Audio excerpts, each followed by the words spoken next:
customary to place one's fingernails in front of the light of the Habdalah candle when reciting the blessing of Borei Meorei Ha'esh.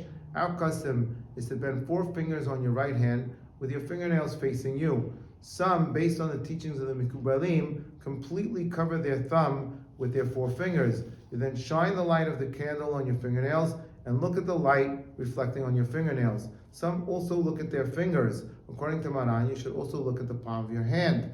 However, it is not our custom to open your hand or to look at the other side of your fingers. Our custom is just to hold your hand like this. This custom is first found in Pirkei de Rabbi Eliezer, which is attributed to the 2nd century Tana, Rabbi Eliezer. Subsequently, this custom was mentioned by the Geonim of the Middle East in the 9th and 10th centuries, and in the 11th century by Rabbi Ishaq ibn Giyat in Spain and by the Rif in North Africa. Many more authorities discuss this custom, including Maran and Shulchan Aruch. According to the law, one only recites or fully participates in the blessing recited upon the candle if they are close enough to the candle to be able to use only the light of the candle to differentiate between coins from different countries.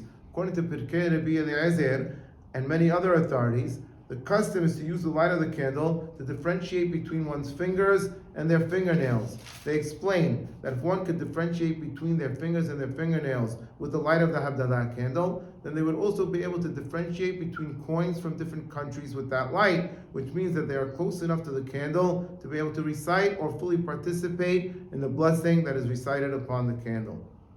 Based on this reason, many authorities, including the Shibolei Haleket, Lord Hot Hayim, and the Kolbo wrote that one should shine the light of the candle on their fingernails before reciting the blessing of Borei Meorei Ha'esh. They also explain that this blessing is not a blessing that is recited upon enjoyment, like the blessings that are recited before eating or drinking, which must be recited prior to enjoyment. This blessing is a blessing of praise, like Birkat HaLebana, the blessing that is recited upon seeing the new moon. With those blessings, first you see the object of praise, the new moon, or in our case, the light of the candle, and then you recite the blessing. In the case of the Habdalah candle, the law is En mebarekin ala ner ad sheye'otu le'oro. The blessing on the candle is not recited until you enjoy its light. However, seeing the light of the candle shining on your fingernails is not a halachic requirement. It is only a custom. The halachic requirement is fulfilled by being close enough to the candle to be able to differentiate between coins from different countries. Other authorities gave different reasons for the custom. According to the Geonim, the Rif and Rabbi Ishaq ibn Giyat, we look at our fingernails with the light of the Habdalah candle because fingernails grow, which would be a good sign for a blessed week. The Me'idi and the Mordechai connect the custom to Adam Harishon, who discovered fire on the first Saturday night. According to the Midrash, Adam Harishon's entire body was hard like fingernails before he sinned. After the sin, his body turned into ordinary skin. When he discovered fire on Saturday night, he saw that he still had the hard nails on the ends of his fingers and toes, and that made him happy. The students of Rabbeinu Yonah explained that we enjoy the light of the candle on our fingernails because it's an easy way to enjoy the light. Based on these other reasons, it might not be necessary to see the light of the candle on one's fingernails before reciting the blessing. In fact, the Sidur of Rav Saadia Gaon from the 10th century specifies shining the light of the candle on your hands after reciting the blessing of Borei Meorei Ha'esh. Furthermore, when Purim falls on Saturday night, our custom is like those authorities that wrote that the blessing on the candle is recited before reading the Megillah in order to avoid enjoying light before reciting the blessing on the candle.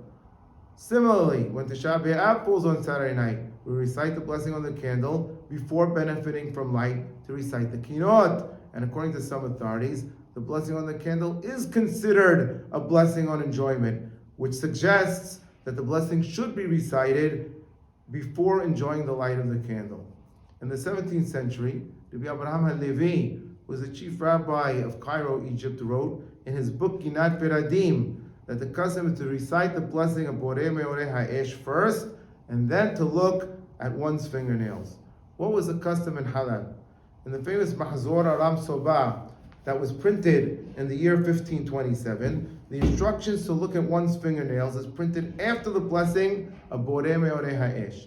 Likewise, when growing up in the community, the custom was always to look at the light of the candle on our fingernails after reciting the blessing of Borei Meorei Ha'esh. So while many authorities wrote that one should look at the light of the Habdalah candle on their fingernails before reciting the blessing of Borei Meorei Ha'esh, our custom is to look at our fingernails after reciting the blessing. Our custom is based on the fact that even according to the opinion that the blessing is a blessing of praise, the law does not require one to actually use the light before reciting the blessing. It is sufficient to be close enough to the candle to be able to use the light to differentiate between coins from different countries before reciting the blessing. Therefore, we wait until after the blessing before actively using the light when shining it on our fingernails, just like we recite Borei Meorei Ha'esh before using and enjoying light to read the Megillah or to recite Kinot on a Saturday night. And as we said earlier, our custom of looking at our fingernails after the blessing is found in the Sidur of Rab Saadia Gaon, in Mahzor Aram Soba, and in the book Ginat Peradim.